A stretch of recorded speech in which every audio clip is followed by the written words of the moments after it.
حضرت آدم نے پوچھا اے پاک پروردگار من محمد، یہ محمد صلی اللہ علیہ وسلم کون ہے جن کا اذان میں تذکرہ آیا ہے، جن کا ذکر جبریل کر رہے ہیں؟ تب میرے نبی علیہ السلام کے بارے میں اللہ نے حضرت آدم سے ارشاد فرمایا ھذا آخر خلدک من الانبیاء، اے آدم سنو، یہ تمہاری اولاد میں سب سے آخری نبی بن کر کے تشریف لائے گا۔ حضرت آدم کا عقیدہ کیا ہے؟ رب نے کیا عقیدہ دیا ہے؟ امام احمد رضا خان نے کتاب کو لکھنے کے بعد عقیدہ دے کے بتا دیا، عقیدہ وہ نہیں ہے جو اور شہروں سے آ رہا ہے، عقیدہ وہی ہے جو امام احمد رضا خان عطا فرمایا۔ پہلو میں جلوہ گاہ عتیق و امت کی، میں نہیں بولوں گا میں دلی دل والے ہیں، ہم بھی الحمدللہ دل والے ہیں، بغیر دل کے اگر کوئی ہوگا تو مر نہیں جائے گا، دل کی دھڑکنوں سے تو انسان زندہ ہوتا ہے نا؟ الحمدللہ رب العالمین، دل والا ہر سنی ہے، بات سمجھے کہ نہیں سمجھے؟ ہاں الحمدللہ رب العالمین۔ ہمارا کہنا کہ ہم دل سے کب باہر ہوتے اور ہوتے ہیں تو کس حالت میں؟ جانو دل خوشوں کے تم نہیں چلتے رضا سارا تو سامان، بہت فرمائیے گا ذرا۔ سید صاحب قبلہ بیٹھے، ہمارے محترم بیٹھے، مولانا مفتی منظم صاحب بیٹھے ہوئے، دو حضرات بیٹھے ہیں۔ اب مثال کے طور پر میں یہ چاہتا ہوں کہ میں کسی بندے کو اپنے گھر پہ نہ بلاؤں، فنکشن ہے، وہ آ سکتا ہے بغیر دعوت کے بھی، اور وہ ان دونوں حضرات سے بہت چڑھتا ہے، ناراض رہتا ہے۔ میں نے کیا کہا سید صاحب اور مفتی صاحب آپ ایسا کیجئے، یہاں پر میں نے کرسی ڈال دی، آپ تشریف فرما ہو جائے۔ اب جیسے ہی وہ آدمی آنا چاہتا تھا، جیسے ہی چہرہ دیکھا، چہرہ دیکھ کر کے فوراً واپس ہو گیا، یار ایسے کیسے جاؤں، چلا جاتا، مگر یہ دونوں لوگ بیٹھے ہیں، ان سے تو میری جمتی ہی نہیں ہے، بلا تشریح و تمثیل۔ ہم نے کہا سالم آئے گا کیسے؟ پہلے ابو بکر صدیق اکبر کو جگہ دے دی گئی، اس کے بعد عمر فاروق اعظم کو دے دی گئی۔ اب میں ان کے سارے نظریات سے اتفاق نہیں کرتا، جن کو زمانہ پیر نصیر الدین شاہ نصیر کہتا ہے، لیکن شعر بہرحال ان کا اچھا ہے۔ شعر کون سا ہے؟ نام آتے ہی ابو بکر و عمر کا لب پر، نام آتے ہی ابو بکر و عمر کا لب پر، تو بگڑتا ہے وہ پہلو میں سلائے ہوئے ہیں۔ ہم نے کہا سلایا اس لیے ہے تاکہ تو جیسے غدار آ سکے، اور سلایا اس لیے ہے تاکہ ہم جیسے وفادار رک نہ سکے۔ تو جائے گا نہیں، ہم جانے سے باز آئے گے نہیں۔ سبحان اللہ سبحان اللہ۔ سمجھ گیا؟ اب حدیث پاک سنیے، سرکار علیہ السلام کی بارگاہ میں ایک عربی ہے، حضرت عمر فاروق اعظم تشریف فرمائے۔ وہ آئے، آنے کے بعد کیا کہنے لگے؟ حضور کو چیلنج کیا، بولے یہ میں لایا ہوں، تھیلا لائے تھے، تھیلے کو کھولا، اس میں سے کوہ نکلی، کوہ جانتے ہو بھیا؟ علیہ السلام کو چیلنج کیا، میرے نبی علیہ السلام نے قبول فرما دیا۔ اب ذرا غور فرمائیے گا، حضور علیہ السلام نے اس کی طرف نظر نبوت ڈالی۔ یہ لوگ کہتے ہیں کہ جب سے ہمارے دارالعلوم سے رابطہ ہوا تب سے اردو آئی، میں نے کہا ظالم تیرے منہ میں چھالے پڑ جائے، تیری زبان کٹ جائے، تجھے معلوم نہیں وعلم آدم الاسماء ای مع المسمیات جو فرمایا گیا، حضرت آدم کو علم ملا ہے، یہ بھی مصطفیٰ کا صدقہ ہے کہ نہیں؟ یقیناً ہم نے کہا جب حضرت آدم کو اللہ تعالیٰ مصطفیٰ کے صدقے میں ساری زبانوں کا علم دے رہا ہے تو کیا میرے نبی العیاذ باللہ، ہم نے کہا سرکار کا کمال دے، حضور کی بارگاہ میں انگریزی جاتا ہے، انگلش زبان میں دعا کرتا ہے، نبی اس کو بھی سماعت کرتے ہیں، اس کو بھی سنتے ہیں اور سمجھتے ہیں، اور ملا جامی جیسی ذات جاتی ہے، اقلومی روم بولتی ہے، فارسی بہرحال اردو زبان سے ہارڈ ہے کہ نہیں؟ اگر نہیں ہے تو بتائیے، اگر ہے ہارڈ تو آپ اس کی تصدیق کیجیے، ہارڈ ہے کہ نہیں؟ اردو آسانی سے بول لیتے ہیں، سمجھ لیتے ہیں، لیکن فارسی کو سمجھنے کے لیے دشواری ہوگی۔ مگر آپ دیکھیں تو صحیح، حضرت ملا جامی جا رہے ہیں، کہتے اقلومی روم یا رسول اللہ، حضور میں جانا چاہتا ہوں، قبر سے آواز آتی ہے، بلو آواز آئی، جا تو رہے ہو لیکن پھر پلٹ کے میری بارگاہ میں آ جانا۔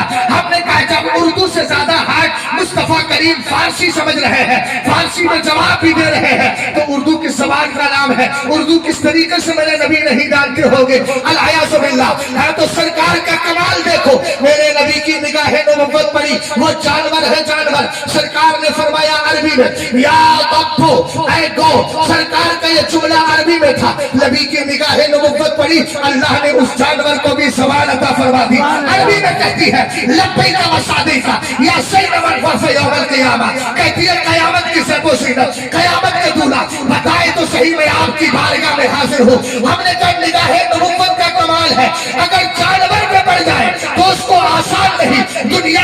उससे हाथ जबान बोलने की ताकत पैदा कर दी जाती है। आका करीम अलैहिस्सलाम ने फिर पूछा, मेरे नबी फरमाते हैं, ये बता मन ताबूत, तेरा माबूद कौन है, तू किसकी इबादत करती है? अभी चल रहा हूँ ये पूरा तहरीफुल गालिब पर ही गुफ्तगू कर रहा हूँ।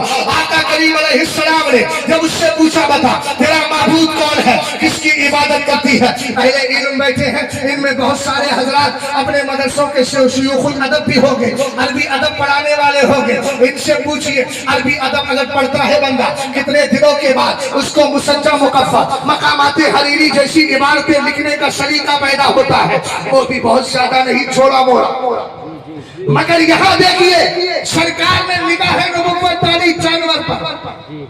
मदरसे के शेखुल अदब भी ऐसा अदबी जुमला न बोल सके जो उसने बोल दिया। कहने लगी अल्लज़ी फिस समाई अर्शुहु,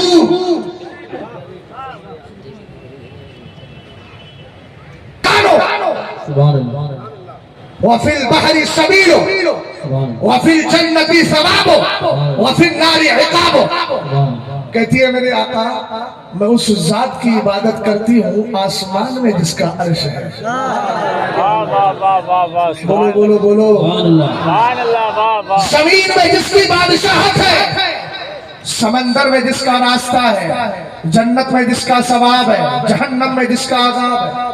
अब कितनी मुसज्जा मुकफ़ा इबारत ये आप नहीं समझ पाएंगे, लेकिन इल्म वाले इसका लुत्फ ले रहे होंगे और इनको इसकी इज्जत पूरी तरीके से महसूस हो रही होगी। सरकार अलैहिस्सलाम की बारगाह में अर्ज करती है, पाक परवरदिगार के प्यारे हबीब, मैं उस जात की इबादत करती हूँ जिसका आसमान में अर्श है, जमीन में जिसकी हुकूमत है, समंदर में जिसका रास्ता है, जन्नत में जिसका सवाब है, जहन्नम में जिसका आज़ाब है। लेकिन चैलेंज अल्लाह की वहदानियत पर नहीं था, अल्लाह के एक मानने पर नहीं था, चैलेंज इस बात पर था, ये आपको अगर रसूल मान ले तो मैं भी रसूल मान लूंगा, मैं भी रसूल मान लूंगा। सरकार ने फिर अपने बारे में पूछा, पहले सवाल का जवाब हो गया, सारे सहाबा सुन रहे हैं। उमर फारूक आलम ने सुना ना, जभी तो रिवायत किया है, वरना रिवायत कैसे करते? तवज्जो है ना आपकी? रसूल करीम अलैहिस्सलाम ने इरशाद फरमाया, मौलाना अब ये बता दे मैं कौन हूँ? कहने लगी अंता रसूल रब्बिल आलमीन व खातमुन नबिय्यीन कद अफलह मन सद्दक़ व कद खाब मन कज़्ज़ब। चार जुमले बोले,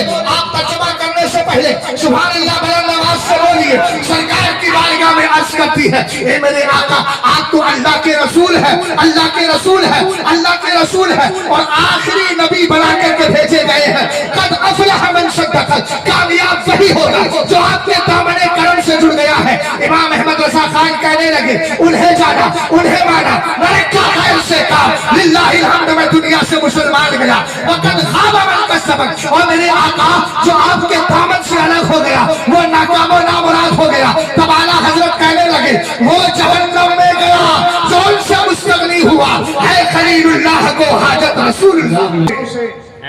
मेहराब से एक जुमला बोला जाता है, निकलिए निकलिए निकलिए। मैंने कहा इमाम अहमद रजा खान फाजिल बरेलवी रज़ी अल्लाह ताला अन्हु का जो फैसला है पहले उसको पढ़ लो। हुसामुल हरमैन में जो आला हजरत इमाम अहले सुन्नत ने एक बुजुर्ग के तस्दीक के नीचे जो हाशिया लिखा है उस हाशिये को पढ़ लें।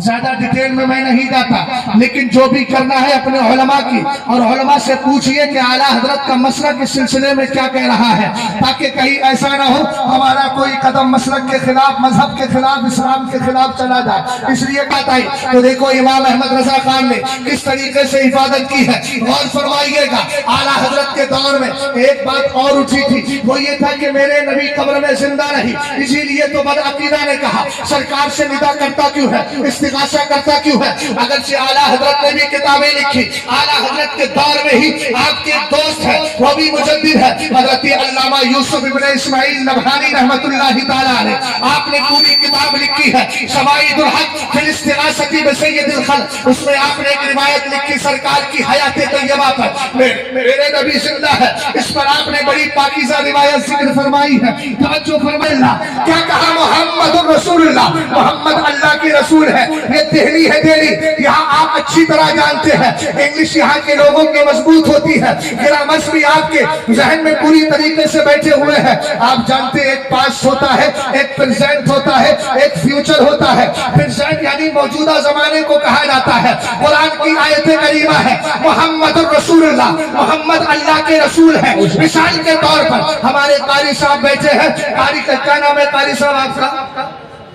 कारी इलियास साहब, तवज्जो फरमाइएगा। कारी इलियास साहब बैठे हुए हैं। कारी इलियास साहब ने उनसे कहा, आइए हजरत, फला आदमी से मुझे मुलाकात करना है दिल्ली में, आपको मालूम है उसका एड्रेस? मैंने कहा चलिए। हम जैसे ही उसके घर के दरवाजे पर गए, दो चार लोग बैठे थे। हमने कहा डॉक्टर साहब का यही घर है। डॉक्टर साहब कहाँ है?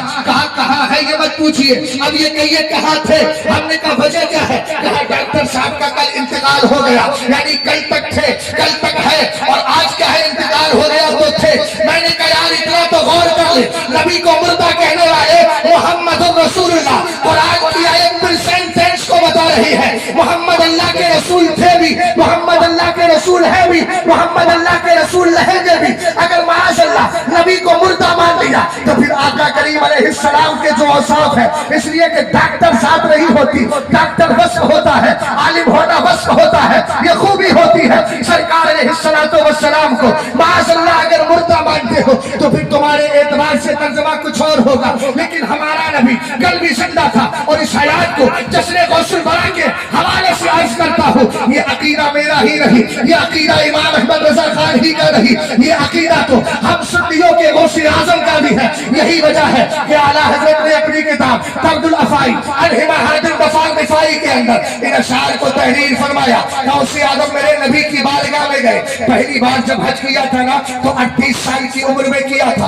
उसके बाद जब आप गए सरकार की बारगाह में अर्ज किया, फी हालतिल बौदी रूही कुंतु उसलुहा तो कब्बुल अर्द अन्नी वही नाइबती वहाज़िही नौबतुल अस्माई कद हज़रत फमदुद यमीनका कई तहज़ा बिहा शफती। कहने लगे आका अब्दुल कादिर जब बगदाद और जीलान में रहता था, आपकी याद आती थी ना तो अपनी रूह को आपकी चौखट को चूमने के लिए भेज देता था।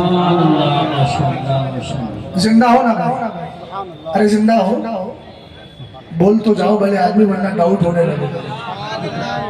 फिर मुझे भी ऐसे मुर्दे नजर आएंगे जो आँख खोल के बैठे भी रहते हैं, मुर्दे भी।